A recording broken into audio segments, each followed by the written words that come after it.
welcome to Drumeo. My name is Mark Kelso. I'm the head of the drum department over at Humber College. I've been playing drums for 45 years. I absolutely love drums in all things rhythm. And I'm gonna hopefully offer you 5 tips to improve your soloing. It's something that a lot of my students come to me and go, because I'm always talking about music, and they always say, Mark, what about soloing? Can you show me how to solo? Solo is such an personalized thing that everybody does when they sit down here, and everybody has their own vocabulary and their own way of expressing that vocabulary. But I find, especially with younger drummers, every once in a while, they might just need a little tip of something that's right in front of their eyes, and yet they overlook it. And that's why I like to start with tip number 1.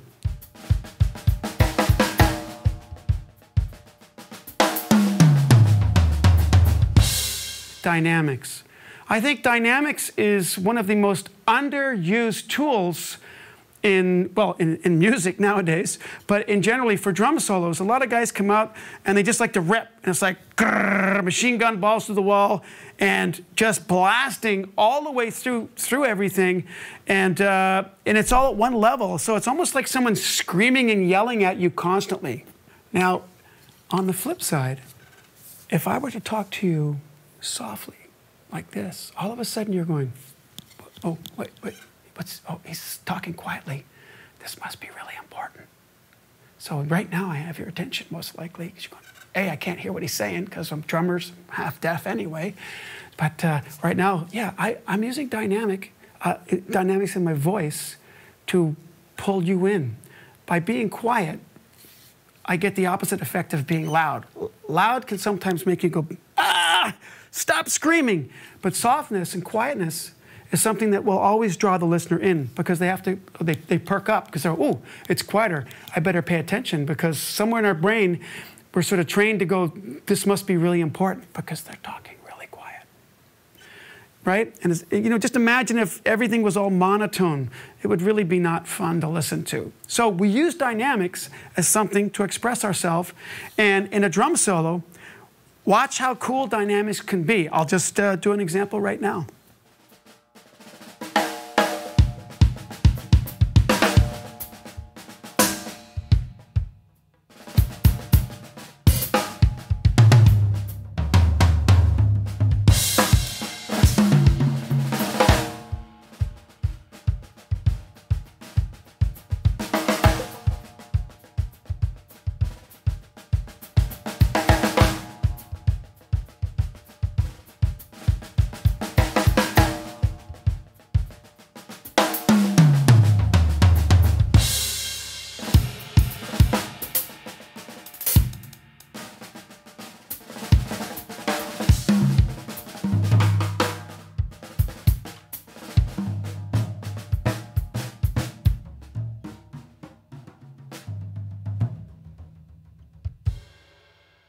Now, to me, I find that infinitely more interesting, because there's ebbs and flows, and things are going up and down. I'm using dynamics as a motivator to give myself ideas, because sometimes while I'm in the middle of the solo, and if I just go quiet, it takes me to a new idea source. And then if I get really loud, it takes me to a new idea source.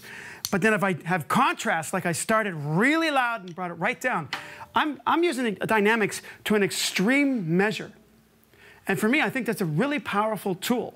And if I had one takeaway that I think that might benefit you and be a real challenge for an assignment or an exercise, is to practice playing an entire solo at double piano.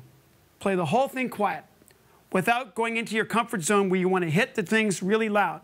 Because when we're playing, we're listening to we got headphones on, we got music, or we just like to thrash and beat the drums and hit them and play loud, because there's a lot of power. But there's also a lot of subtlety. And a lot of the subtlety comes from the softness. It's like the concept of the yin and the yang. One side's power, one side's soft. But within the soft, there is power, and within the power, there's softness, right? So the quiet side would be the softness, but the effect is powerful. All right? So that's tip number 1, dynamics. I hope you enjoyed that.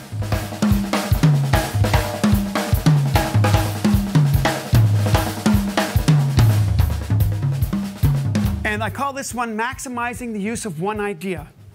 And what this basically means is everybody has their own personal licks that they love, that they always go to, and it's kind of a safety because you can play it flawlessly, effortlessly every time you go for it. Every drummer has that in their back pocket, going, here's my lick. Well, sometimes, what do you do after you've played that one thing that you're really good at, and you're going, now I've run out of ideas, I'm stuck.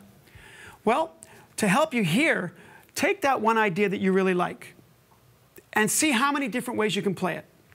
And I remember talking to actually Steve Gadd about this, and Steve was funny because he says, you know, I got about 5 licks, I really get a lot of use and effect out of those 5 ideas by manipulating them into 16th note grids or triplet grids, but I can play the same thing over and over many different ways. And I was like, oh, that's kind of Bruce Lee martial arts stuff right there. That resonates with me. So I love that idea. So for me, something as simple as, let's say, a 3-beat figure. Let's do one 3-beat figure, just okay? So right, left, left, and it'll become a polyrhythm over my pulse on my hi-hat here, okay? So how many different ways can I play this? Let's see. Let's see what I can come up with. 1, 2, 1, 2, 3, 4.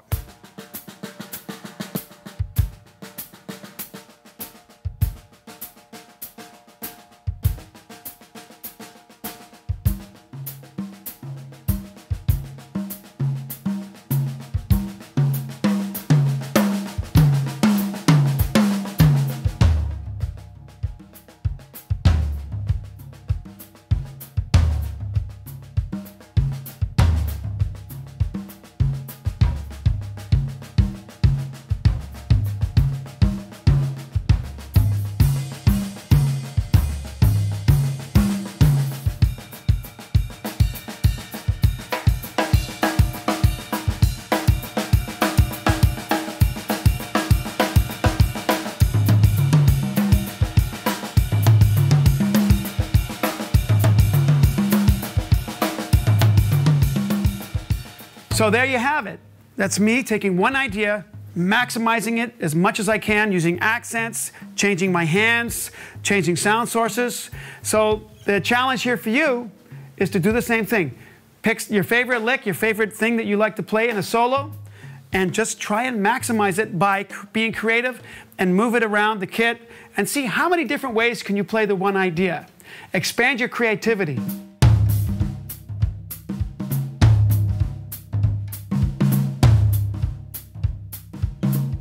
Melody. This is one of my favorite ones. You think, well, melody, drums aren't a melodic instrument.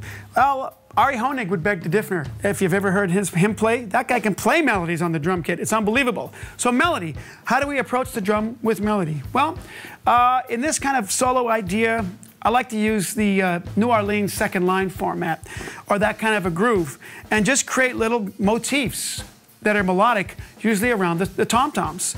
And I just do it by exploring or singing something in my head. Boom, ba-beep, ba-boom, ba-beep, ba-dee, boom, ba-beep, ba-boom, ba-beep, ba-dee, boom, ba-beep, ba-boom, ba-beep, ba-dee, boom, ba-beep, ba-boom, ba-beep, ba-dee.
So that took, how long did that take me? 2 seconds to go boom, ba-beam, ba-boom, bing, ba-ding, boom, ba-beam, ba-boom, bing, ba-beam. So 2 pitches, 2 toms. I don't even have to start low. I can start high-low.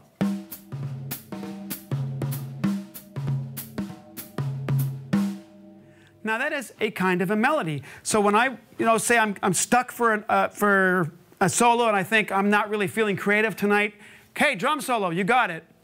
Then maybe I'll just find something simple like that, find a melodic pattern or a motif or an ostinato and play it around the toms and then work with it. And as I did with the last one and the first one, I'll incorporate some dynamics and I will maximize the use of one idea.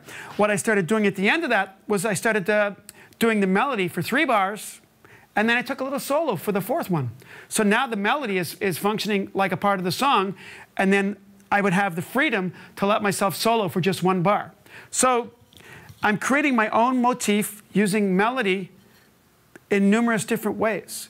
And again, something that's really underused, undervalued, and something that maybe all drummers should be looking at.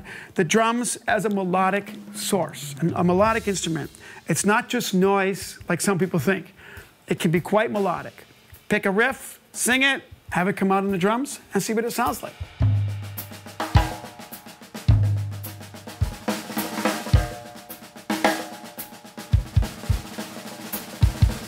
And in this one, what I want to talk about briefly is just the idea of, playing at a particular tempo, and then when it comes to your solo, you might be playing in that tempo, but it's really exciting if all of a sudden, out of nowhere, you double up the time and you play things twice as fast. So obviously, the level of your technique is really going to come into play here, because if your chops are sloppy or weak, playing double time is going to be a little bit tricky, especially at faster tempos. So you want to work on your technique and make sure it's sound, solid, and you have control of it.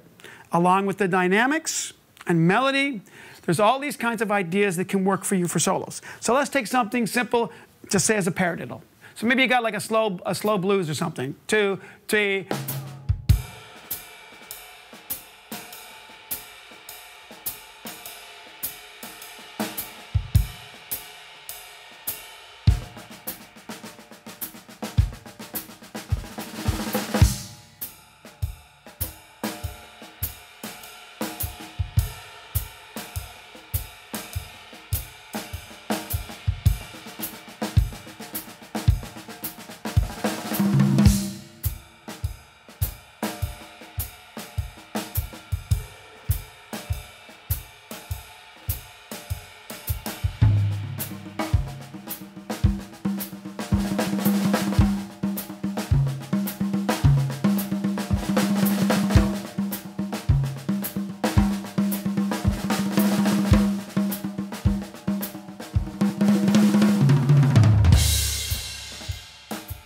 It creates kind of this, like, everybody can hear this kind of level idea. Oh, okay, like a paradiddle, da ba da ba da ba da ba, and then at the end of it, it's like, whoa, what was that?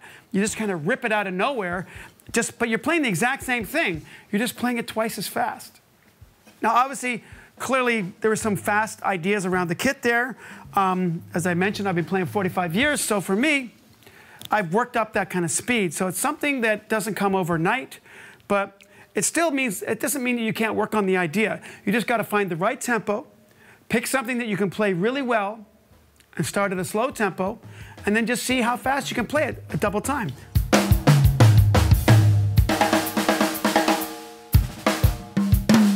Now, sometimes we, as drummers, like to play a lot of notes. And one of the things I learned from Bruce Lee was he talked about the artist's clay, where the artist would have the clay, and then they would take things away. So instead of adding more stuff to it, they would take things away. And what was left was the beautiful piece of art. So in drumming, when we use subdivisions, right, 16th note subdivision grid or triplet subdivision grid, what I love to do is instead of playing every note, I just take a partial out of that subdivision. So say I'm in the middle of a lick or something, out of nowhere, I'll like to play just on the ands, or just on the last 16th note, or maybe the middle triplet, or the last triplet, or maybe the middle triplet and the last triplet. Because it creates this kind of like wonky sensation in the solo, especially if someone's playing an ostinato for me to play over. I really can have a lot of fun by just gridding 16th notes and triplets, but taking notes away. So instead of adding notes to it and getting busier, I take notes out so that it sounds like, whoa, what happened? Someone pulled the rug out from me rhythmically. And that's just one of the personal things that I like to do when I play a solo. So when I do this next solo, what I'm going to do is I'm going to play how I would normally solo by playing lots of notes on a 16th note grid. And then at some point in the middle of the solo, you're going to hear me sort of adapt my style or my strategy for soloing and play less notes. And I'm going to be playing maybe notes that are just on the one and, or one E and one E and or one E, or one and, two and, one and. So I'm going to be playing all the subdivisions except the downbeats. A lot of our ideas in North America are very downbeat oriented, and a lot of the ideas that I get from Cuban drummers and Brazilian drummers, they all happen on the middle triplet or last 16th. They're not always so downbeat oriented. So what I'm going to do is I'll start with some ideas that are downbeat oriented, and then I'm going to move away from that and just start playing accents and shots. But they're all subdivision partials within a 16th note grid or a triplet grid. But I'm just not going to play the downbeats.